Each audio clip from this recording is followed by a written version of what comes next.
Hello, welcome to my channel. Today I want to talk about public domain books again. One of my favorite public domain finds has been P.G. Wodehouse's novels and short stories. These are humorous vignettes written in the 20s and 30s, 1920s and 30s, and they're still, I think, hilariously funny today. Wodehouse's best known works are the exploits of Bertie Wooster and his butler Jeeves, which were made into the eponymous comedy series starring Hugh Laurie, Jeeves and Wooster. And Wooster is a wealthy 20 something, an idle rich youth concerned about golfing and playing billiards at the club with the drones, his idle rich friends. His leisurely living is constantly interrupted by an endless supply of aunts who want to see him either married or they're dispatching him on some task to rescue a cousin from a creature, which is a female. The first of the telegrams arrived shortly after noon, and Jeeves brought it in with the before luncheon snifter. It was from my Aunt Dahlia, operating from Market Snodsbury, a small town of sorts, a mile or two along the main road as you leave her county seat.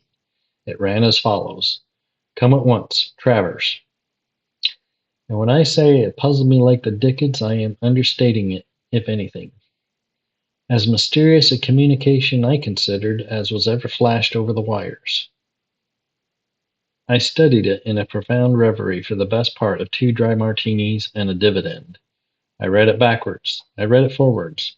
As a matter of fact, I have a sort of recollection of even smelling it. But it still baffled me. Consider the facts. I mean, it was only a few hours since this aunt and I had parted, after being in constant association for nearly 2 months. And yet here she was, with my farewell kiss still lingering on her cheek, so to speak, pleading for another reunion.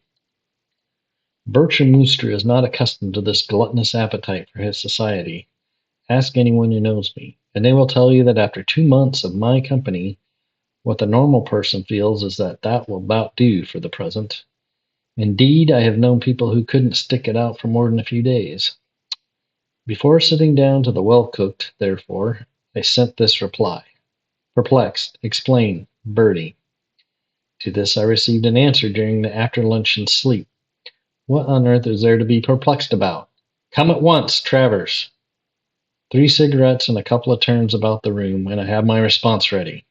How do you mean, come at once? Regards, Bertie. Wooster is unable to function adequately on his own, and he calls on Jeeves, usually obliquely, to help him get out of his jams. Jeeves's gentle suggestions are often followed, but sometimes not, to disastrous consequences, only to be fixed later when Bertie finally decides that Jeeves was right to begin with. So they're good stories. They're kind of timeless, even though they take place in the 20s, and they have some foibles of the 20s that kind of dated, but I think they're still funny today myself. Some people might have some sort of problem with it, but majority of his works are Jeeves and Wooster, but there's also Reggie Peppers, who's a prototype of Wooster, and some of his stories are really funny. Have you ever been turned down by a girl who afterwards married and then been introduced to her husband? If so, you'll understand how I felt when Clarence burst on me. You know the feeling. First of all, when you hear about the marriage, you say to yourself, I wonder what he's like. Then you meet him and think, there must be some mistake. She can't have preferred this to me. That's what I thought when I set eyes on Clarence. He was a little, thin, nervous-looking chappie of about 35. His hair was getting gray at the temples and straggly on top. He wore a pince-nez, and he had a drooping mustache. I'm no Bombardier Wells myself, but in front of Clarence I felt quite a nut. And Elizabeth, mind you, is one of those tall, splendid girls who look like princesses. Honestly, I believe women do it out of pure cussedness. There's also some more sport-themed stories with Mike and Smith is spelled with a P. I don't get into those as much. They're a little too sports oriented for me, but there's a little bit of humor in there. They're not as funny as the Jeeves and Wooster though.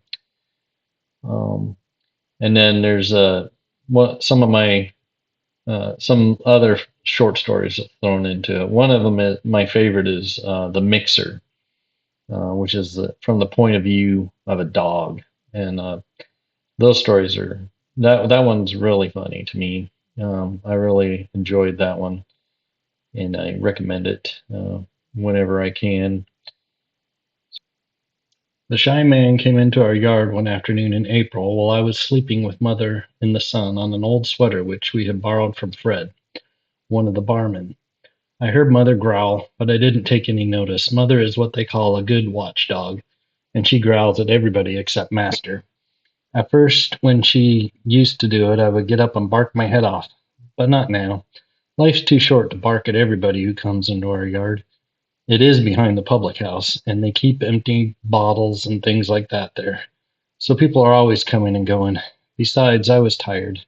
I had a very busy morning helping the men bring in a lot of cases of beer and running into the saloon to talk to Fred and generally looking after things. So I was just dozing off again when I heard a voice say, "Well, he's ugly enough."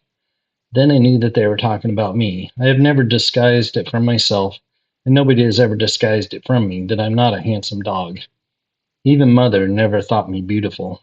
She was no Gladys Cooper herself, but she never hesitated to criticize my appearance. In fact, I have yet to meet anyone who did.